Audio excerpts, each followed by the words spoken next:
மக்கள் அனைவருக்கும் வணக்கம். இப்போ ஒரு ஆடியோ ஒன்று ரிலீஸ் பண்ணுறேன். அந்த ஆடியோவை கேளுங்க. அதுக்கு தொடர்ச்சியாக அந்த ஆடியோவில் எதை பகிர்றாங்க, அதில் எது முக்கியமானது, மிக முக்கியமாக வட சென்னை, தென் சென்னை, மத்திய சென்னை இருக்கு இல்லையா, இந்த பார்லிமெண்ட் தொகுதி பாராளுமன்ற உறுப்பினர்களை சென்னையிலேருந்து தேர்வு செஞ்சு அனுப்புறீங்க பாருங்க. வட சென்னை, மத்திய சென்னை, தென் சென்னை இந்த நபர்கள் கூடுதலாக கவனிங்க. அது என்ன அப்படின்னா முதல்ல ஆடியோ கேளு. சொல்லுங்க சார். லாஸ்டா அந்த மெட்ரோ ஓட்டருக்காக போன் பண்ணேன். சரி சார், இப்போ இது என்ன பண்ணலாம் நீங்க சொல்லுங்க. அது அப்படியே ஜவு மாதிரி இருக்குது. இப்போ ஒர்க் என்ன ஒர்க் முடிய வேண்டியது வெறும் இது கார்பரேஷன் மெட்ரோ ஓட்டர் செக் வைப்பாரு. பேசிட்டாங்க. நம்ம வந்து சசி கிட்ட பேசவே இல்லை. ஏன்னா நம்மள பாக்கும்போதுலாம் அதில் எப்படிக்கிறீங்க நல்லபடியாவே பேசுறாருல்ல. எனக்கு இந்த விஷயம் தெரியாத மாதிரி நானும் வந்து அடிக்கடி உங்களுக்கு டிஸ்டர்ப் பண்ணல. நீங்க வந்து ஏஐ கிட்ட பேசணும். அவர் என்ன சொல்றாருன்றதை கேட்டுங்க. அவரு வந்து கவுன்சிலர் தான் டைப் பண்றாருன்ற மாதிரி அவரு ஓகே சொன்னாங்கன்னா நம்ம ஒரு வீடியோவை போடலாம். ஏன்னா வந்து இப்ப எனக்கு என்ன சொல்றது, ஒரு 25,000 50,000 இது நாமினெல்லாம் நம்ம அங்க பிறந்து வளர்ந்தோம். இதுக்கு முன்னாடி சந்தான கேஸ் போது நான் அவ்வளவுதான் விட்டோம். 25,000 50,000 அதுக்கு மேல நம்ம அவ்வளவு அதுக்கே நாங்க சண்டை போட்டோம் அவர்கிட்ட. 25,000 கேட்கிறேன்னு. இது வந்து ஆயிரக்கணக்கே இல்ல, இது லட்சக்கணக்கில் போகுது. இப்ப அவரை 2 முன்னாடி நான் பேசும்போது நீங்க கேக்குறீங்கன்னு என்கிட்ட சொல்றாப்புல சசி. இப்ப முதலாவது இது யாருக்குமான உரையாடல் அப்படின்னா சென்னை கார்பரேஷன் இல்லையா, அந்த சென்னை கார்பரேஷன் கீழே அந்த மெட்ரோ வாட்டர் இருக்கு இல்லையா, அது கூட ஏஇ சென்னை மெட்ரோ வாட்டர் சப்ளை, அதாவது CMWSSBன்னு ஒன்று இருக்கும். வாட்டர் சப்ளை போர்டு, அதுக்கப்புறம் ட்ரைனேஜ் சிஸ்டம், ரெண்டுக்குமே ஒரே போர்டு தான். அதற்கு கீழே இருக்கக்கூடிய ஏஇ, அந்த ஏஇயை போய் ஓட்டேரி பகுதியில் இருக்கக்கூடிய காமராஜர் நகரில் இருக்கக்கூடிய புதிதாக வீடு கட்டினவர் அந்த வீடு கட்டி முடிச்சிட்டாங்க. கட்டி முடிச்சு 6 மாதம் ஓடிடுச்சு. இன்ன வரைக்கும் அதுக்கு மெட்ரோ வாட்டர் மட்டும் கிடையாது, அந்த குறிப்பிட்ட பாதாள சாக்கடை சம்பந்தப்பட்ட விஷயம் இருக்கு, அதற்கான பெரிய வசதிகளை ஏற்படுத்தி கொடுக்கவே இல்லை. அதற்காக இவங்க 6 மாதங்களுக்கு மேல அலைகிறாங்க. அது சம்பந்தமாக சமீபத்தில் ஒரு வாரத்துக்கு முன்னாடி ஏஐயோடைய அலுவலகத்துக்கு போயிருக்காங்க. அது என்ன பேசுறாங்க அப்படின்னா சசின்னு ஒரு நபரை பத்தி பேசுறாங்க. அது என்னன்னு பேசுறாங்கன்னா சசிகிட்ட போனா உங்கள்கிட்ட அனுப்பி விடுறாரு. அவர் எதை கேட்டாலும் சரி, ஏஐ அப்படியா பண்றாரு, ஐயா அந்த ஏஐ இப்படிதான்ப்பா அப்படின்னு சொல்லி சொல்றாரு அப்படின்னு சொல்லி ஒரு கம்ப்ளைண்ட் ஆரம்பிக்கிறாங்களே. அது என்ன அப்படின்னா சென்னையுடைய 76வது வார்டில் நின்று வெற்றி பெற்ற வேட்பாளர், அந்த கவுன்சிலருடைய பேர் வந்து தமிழ்ச்செல்வி. அந்த தமிழ்ச்செல்வினா யாருன்னு அந்த வார்டில் யாருக்குமே தெரியவே தெரியாது. அந்த உறுப்பினர்கள் சம்பந்தப்பட்ட விஷயங்களும் தெரியவே தெரியாது. இந்த சென்னை கார்பரேஷன் சம்பந்தமாக அந்த குறிப்பிட்ட 76வது வார்டில் இருக்கக்கூடிய எந்த ஒரு விஷயம்னாலும் சரி யார் அணுகணும் அப்படின்னா தமிழ்ச்செல்வி அவர்களுடைய கணவர் சசி அவர்கள் அணுகணும். சசி யாரு அப்படின்னா இந்த சசிகுமார் நபர் நம்ம சேகர் பாபு இருக்கார் இல்லையா, அமைச்சர் சேகர் பாபு அவர்களுடைய வலதுகரமாக செயல்படக்கூடிய நபர். இவன் மேற்கொண்டு இவங்க என்ன பேசுறாங்கன்ற இன்னும் கொஞ்சம் உன்னிப்பாக கவனிங்க. இது ஃபோன் பண்ணி ரெக்கார்ட் பண்ணது கிடையாது, அவருடைய அலுவலகத்தில் வச்சு ரெக்கார்ட் பண்ணது. நேராக அந்த அலுவலகத்துக்கு போறாங்களே அங்கே வச்சு ரெக்கார்ட் பண்ணது. எனவே அந்த ரூமுடைய எக்கோ கொஞ்சம் இருக்கும். அதோட சேர்த்து கொஞ்சம் கவனமா கேட்டீங்கன்னா விஷயம் புரியும். நான் ஒரு ஓப்பனா சொல்றேன், நான் நேர்லயே சொல்லுவேன். எது கேட்டாலும் அப்படியே அப்படிதான் பண்றாங்க அப்படின்ற மாதிரி ஃபுல் அண்ட் ஃபுல் எனக்கு தெரியும். நீங்க கிடையாது, அவரும் நல்லா தெரியும். எனக்கு நான் ரெடி பண்ண வேலை செய்ய நான் தயாரா இருக்கேன். மெயின் காரணம் வந்து கவுன்சிலர் தான் அப்படின்றது கன்ஃபார்மா ஆயிடுச்சு. அதை வச்சு வந்து போடலாமா, வீடியோ போடலாமான்னு நான் கேட்கறேன். கண்டிப்பா உங்க பேர் வராதுல. லோக்கல் கவுன்சிலர் இவர் ஏஐ வந்து அவர்கிட்ட போய் கேட்டதுக்கு நான் எல்லாருக்கும் வேலையும் செய்ய தயாரா இருக்கிறேன், கவுன்சிலர் வந்து பிளாக் பண்றாருன்ற மாதிரி அப்படிதான் நம்ம சொல்ல போறோம். அப்படி சொன்ன போது அது நீங்க வந்து ஆமான்றது ஒத்துக்குவீங்களா? உங்களுக்கு எக்ஸ்பைரி வரும்போது ஆமா கண்டிப்பா அப்பதான் ஒன்றும் பிரச்சனை இல்லை. பையனா ஏதோ 1 2 பேசலாம். அமௌண்ட் 7 7 8 இந்த மாதிரி சொல்லி 3 அதுவே 2 எதுக்கு கொடுக்குது? நீங்க ஒர்க் பண்றீங்கன்னா நான் விருப்பப்பட்டு 20,000 உங்ககிட்ட நான் கொடுக்கறது தப்பு கிடையாது. விருப்பப்பட்டு அது ப்ரொசீஜர் தான்.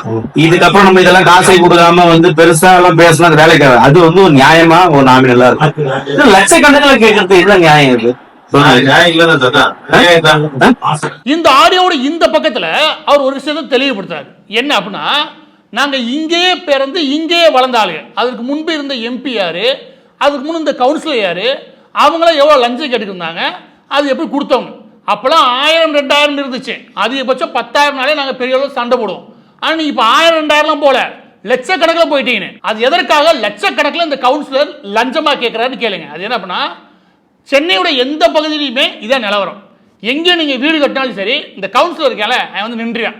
ஏதாவது ஒரு டிபார்ட்மெண்ட்டை வச்சு அது வேலையை நிப்பாட்டுறது. நிப்பாட்டி போட்டு மேற்கொண்டு நடக்கணுமா அப்படின்னா எங்களுக்கு காசு கொடு அதாவது நீங்க 2 கோடி கட்டுறீங்களா 20 லட்சத்துல ஆரம்பிப்பான். நீ 3 கோடி கட்டுறீங்களா 30-40 லட்சத்துல ஆரம்பிப்பான்.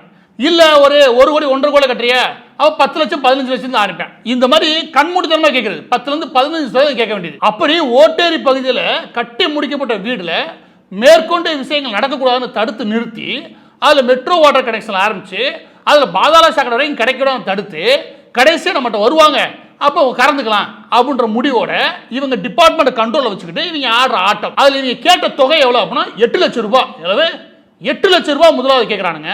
அது மீண்டும் மீண்டும் ஒரு 6-7 முறை அந்த கவுன்சிலர் போய் பார்த்ததுக்கப்புறம் கவுன்சிலரை பார்க்கல. கவுன்சிலர் தமிழ்ச்செல்வி அவருடைய புருஷன் இருக்கார் இல்லையா ஊருக்குள்ள இந்த கவுன்சிலர் புருஷங்கத்துல தான் தாங்க முடியல. அந்த ஆளை போய் பார்க்க வேண்டியிருக்கு. அந்த ஆள் என்ன பண்ணுறேன் அப்படின்னு பேசி ஒரு 4 லட்ச ரூபா கொடுங்க அப்படின்னு கொண்டு முடிக்க வேண்டியது. ஆனால் கேட்டால் 4 லட்சம் எனக்கு இல்லைங்க அந்த ஏஐ அப்படி கேட்குறேன் அப்படின்னு சொல்லி அவர் மேலே பிட்ட மாற்ற வேண்டியது. ஏஐட்ட போய் வச்சுக்கோங்க. ஏஐ என்ன சொல்றாரு எங்க நாங்கள் வாங்கவே இல்லை எல்லாமே கறந்து அவங்க அமைச்சருக்கு அனுப்பி வைக்கிறாங்க எனவே இது எங்களுடைய பாடு கிடையாது அப்படின்னு சொல்லி அவங்க சொல்ல இப்படி மாறி மாறி 2 பேரும் அலக்கழிக்கப்பட்டு எப்படியோ காசை வாங்குன்றக்காண்டி இவங்க அதை குறைச்சு முடிக்க தான் முயற்சி பண்ணாங்க. அந்த ஆடியோ நல்லா திரும்ப கிடைக்குன்னா அதை கொடுக்க கூடாதுன்ற எண்ணம் கூட அவங்க கிடையாது. ஏன்டா ஒரு மனசாட்சியோட கேளுங்கடா 4 லட்சம் 5 லட்சம் கேட்குறீங்க லஞ்சத்தை அப்படின்றத அவங்களுடைய வேதனையா இருக்கு. ஆடியோட இந்த பகுதியில் கடைசியாக என்ன சொல்லுவார் அப்படின்னா ஏஐ நானே வர தயார் நீங்க எங்க வந்து கூப்பிட்டா நான் சொல்ல தயார் நாங்க கேட்கல அப்படின்ற விஷயத்தை ஒத்துக்குருவாரு. அது இந்த கவுன்சிலர் தான் வசூல் பண்ணிட்டு தெரியான்றது கவுன்சிலர் சசி மட்டும் கிடையாது. யாரு தமிழ்ச்செல்வி அவர்களுடைய கவுன்சிலர் புருஷன் இருக்கல அவன் மட்டும் கிடையாது. சென்னை முழுவதும் எல்லா புருஷங்களும் அதனால தான் பார்க்குறாங்க. இப்போ ஆடியோவுடைய கடைசி பகுதியை கேட்கலாம். இந்த வீடியோ பொறுத்தவரைக்கும் இதே கடைசி பகுதி. இன்னும் நிறைய பகுதிகள் அடுத்தடுத்து வெளியிடலாம். இப்போ கடைசி பகுதியை கேளுங்க. அதுக்கு ஒரு விஷயத்தை சொல்றேன். ஒருவாட்டி நீங்க பேசி பாருங்க சார். இல்ல என்னன்னு பேச சொல்றீங்க நீங்க சொல்லுங்களா. நான் எப்படி நான் பேசுவேன் நான் வந்து இப்போ அந்த சைடு இல்ல என்னப்பா நாங்க இங்கேயே இருக்கிறோம் இந்த சரி சொன்னது இந்த லட்சம் கேட்டுருக்காங்க என்னப்பா நம்ம பழக்க வழக்கம் பார்த்து ஏதோ கம்மியா முடிச்சு விடுவோம் சொல்லி இதை பேசுறோம் ஞாபகம் குடும்பத்துல நம்ம ரெடியா இருக்கும் இதை பார்த்து ஏதோ நம்ம சொல்லிட்டு நீங்க சொல்லுவாங்க பேசுங்க. ஏன்னா நம்ம பேசாமே வந்து அவரு நினைப்பாரு அவர் வந்து பேச நான் பண்ணிருப்பேன் சொல்லவே இல்லையா நான் இதே பண்ணிட்டு ஏப்பா நீங்க வந்து ஒரு வார்த்தை சொல்லிடல பண்றது இஷ்யூ பண்ற பண்ணதுக்கு அப்புறம் வந்து பேசுற பரிசீலனை சொன்னாங்க கொடுத்து பாருங்க பாருங்க அவங்க ஒண்ணு அதை பத்தி சொல்லுங்க அதே நம்ம பேசலாம் அவங்க ஒண்ணு அதை டிபெண்ட் பண்ணல எனக்கு எதுவும் சம்பந்தம் கிடையாது நீ அவங்க கிட்ட பேசிடுவோன்ற மாதிரி சொல்ற என்ன பிரச்சனை உங்களுக்கு அப்படின்றத கேட்டு ஆமா சரி அப்போ நம்ம கிளியர் ஆயிட்டோம்.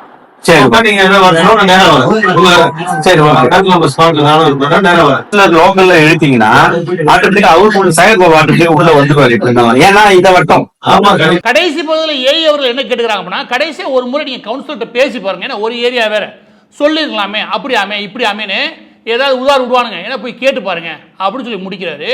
அதுல ஒரு விஷயம் தெளிவுபடுத்தப்படுது. அது என்ன அப்படின்னா அந்த குறிப்பிட்ட கவுன்சிலர் இல்லையா இந்த ஒட்டுமொத்த பஞ்சாயத்து நடக்கிறதுமே இந்த சேகர் பாபு இருக்காலே அவருடைய அடுத்த சந்தில அதாவது தற்போதைய நிலைமையில அடுத்த சந்தலா விடுங்க ஒட்டுமொத்த சென்னையில் எல்லா கவுன்சிலரும் வசூல் பண்ண வேண்டிய வேலையை சேகர் பாபு நான் தீவிரமா பார்க்குறாப்புல.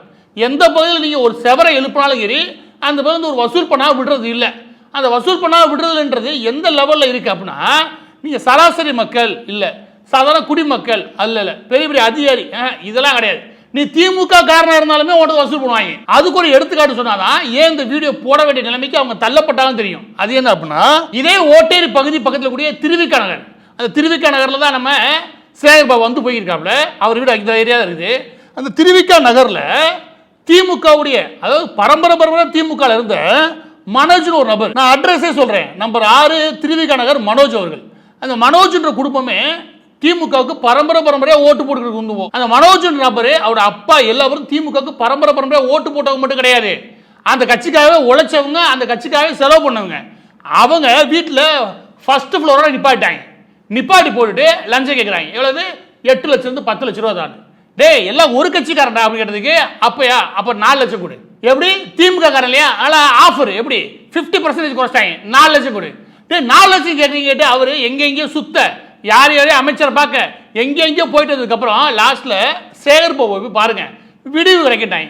சேகர் பாபுட்ட போனா அந்த ஆளு குறைச்சு 3 லட்சம் ரூபா கொடுங்கப்பா நிறைய செலவு பண்ணி வந்திருக்காங்க எனவே பார்த்து கொடுத்து முடிச்சு விடுங்கப்பா அப்படின்னு சொல்லி முடிச்சிட்டாப்ல. உங்களுக்கு தெரியுதா இது எங்கே போனாலும் முடியாது. யாரு திமுகவுக்கு ஓட்டு போட்டு திமுகவுக்கு உழைச்சவனுக்கு இதே கதி. ஆக பதிவோட இறுதியாக நமக்கு பொட்டில் அடிச்ச மாதிரி புரிய வேண்டிய விஷயம் என்ன அப்படின்னா இந்த திமுக காரங்க இருக்காங்க பாருங்க இந்த திமுக கவுன்சிலர் ஆரம்பிச்சு சேகர் பாபு வரைக்கும் செத்த பிணம் இருக்கு பாருங்க அதுக்கு நெத்தி காசு கூட விட மாட்டாங்க. அந்த லெவல்ல ஒட்டுமொத்த சென்னையும் வாரி சுருட்டிக்கிட்டு இருக்கானுங்க.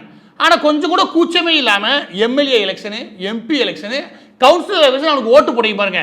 அந்த ஓட்டு போட்ட கையை 2 தடவை பார்த்துக்கோங்க. 15,000 20,000 கொடுத்துருந்த இடத்துல இன்னைக்கு 4 லட்சம் 5 லட்சம் ரூபாயை கொஞ்சம் கூட கூசாம கேட்டு வாங்க முடியுதுன்னா அதுக்கு காரணம் திமுக ஆட்சி அதிகாரத்துக்கு வந்ததுக்கு அப்புறம் இந்த ஊழலின் மடங்கு இருக்கு இல்லையா, அது சுமார் 400 மடங்கு 500 மடங்கு எகிருது. அதற்கு ஒரே காரணம் தான், வேற எதுவுமே கிடையாது.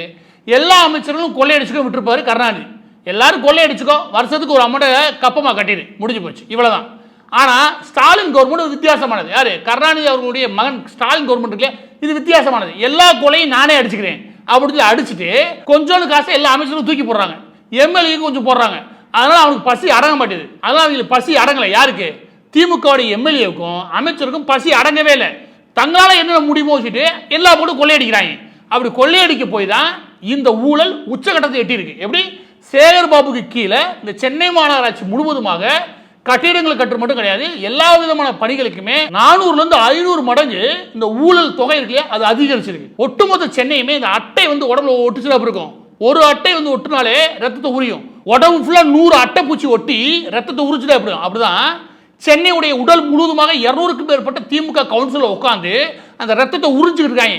அந்த எல்லா ரத்தத்தையும் உறிஞ்சி எடுக்கிறது வேற யாரும் கிடையாது, சேகர் பாபு தான். இப்படி வெட்ட வெளிச்சமாக ஆதாரங்கள் இருந்தும் இந்த சேகர் பாபு மீது, இந்த கவுன்சிலர் மீது எந்த விதமான ஊழல் வழக்குகளும் கிடையாது. எந்த பொதுமக்களுடைய குற்றச்சாட்டுக்கும் இவங்க வழக்கு பதிவு செய்யறதும் கிடையாது. அப்படின்னா இந்த ஒட்டுமொத்த ஊழல் பணமும் சேகர் பாபு மட்டும் கிடையாது, அப்ப அதுக்கு மேலையும் போகுது. அப்படிதான் அர்த்தம். அப்ப ஸ்டாலின் குடும்பத்துக்கே இவர் வசூல் பண்ணி கொடுக்கிறாருன்னா அர்த்தம். இது எல்லாத்துக்கும் ஓங்கி அடிக்கிற மாதிரி ஒரு பதில் சொல்ல முடியும், உங்க எல்லார் கையிலுமே இருக்கு. அது என்ன அப்படின்னா, வரக்கூடிய பார்லிமெண்ட் தேர்தல் இல்லையா, நீங்க யாருக்கு வேணாலும் ஓட்டு போடுங்க, யாருக்கு வேணாலும் ஓட்டு போடுங்க, ஆனா திமுக காரங்க மட்டும் ஓட்டே போடாதீங்க. வளர்ச்சியும் வாய்ப்புகளும் தொடர தமிழும் தமிழகமும் தலை நிமிர மோடியின் கேரண்டி இருக்கு. இனி பயம் எதற்கு?